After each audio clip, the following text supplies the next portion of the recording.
শিশু বাচ্চা ঘুমিয়ে গেলে ভুলেও কখনো দুটি কাজ করবেন না, তাহলে আপনার শিশুর মারাত্মক ক্ষতি হয়ে যাবে। আমাদের গার্ডিয়ানরা খেয়াল করে না। বিশ্বনবী সাল্লাল্লাহু আলাইহি সাল্লাম বলেছেন, একজন বাচ্চা বালেগ হওয়া পর্যন্ত বাবা মার কঠিন দায়িত্ব।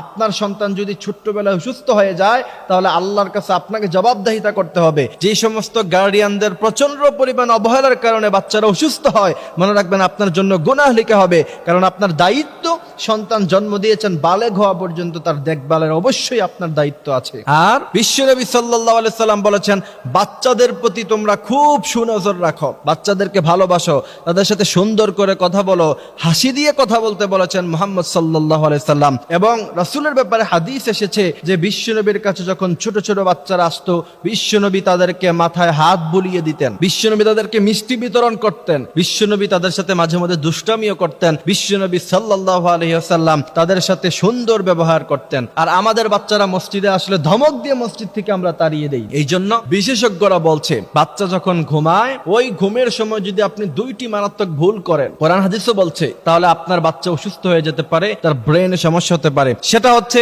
অনেক গার্ডিয়ানরা মনে করে অসময় ঘুমিয়ে যায় বাচ্চারা, তখন মনে করে যে রাতের বেলা সে ঘুমাবে না, এই কারণে তাকে ঘুম থেকে জাগ্রত করে দেয়। না, তার যখন নরমালি ঘুম আসবে তখন আপনি তাকে ঘুমাতে দেন। যদি তার প্রচন্ড ঘুমের সময় তাকে এই ভেবে উঠিয়ে দেন যে রাতের বেলা সে ঘুমাবে না, তাহলে তার ব্রেনে আঘাত খায়, তার ব্রেন ঠিকমতো সঞ্চালন হয় না, তার ব্রেন ঠিকমতো কাজ করে না। এই জন্য আস্তে আস্তে সে অসুস্থ হয়ে যেতে পারে, তার ব্রেন দুর্বল হয়ে যেতে পারে। এই জন্য সে যখনই ঘুমাতে চায় তাকে ঘুমাতে দিন। ঘুম থেকে রাগারাগি করে তাকে ওঠানোর কোনো প্রয়োজন নাই। এই ভুলটা আমরা কখনো করব না।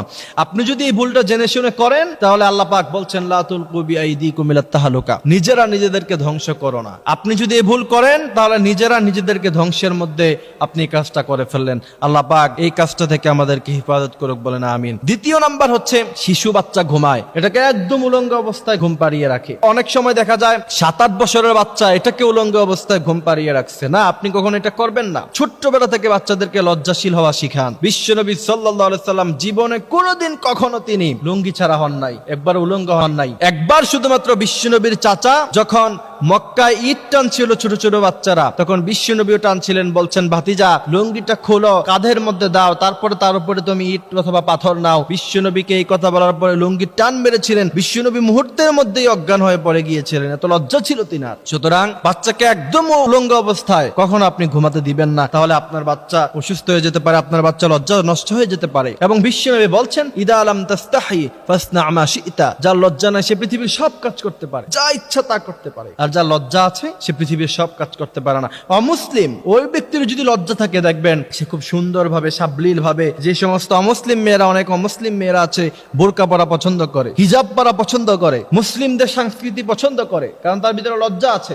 আর অনেক মুসলিম মেয়েদেরকে আমি দেখেছি লজ্জা নাই, হায়া নাই, শরম নাই, রাস্তা ঘাটে ছেলেদের মতো করে আচরণ করে, আছে না নাই? এই শিষ্টাচার, এই আদব লেহাজ তাকে ছোটবেলা থেকে শিখাতে হবে।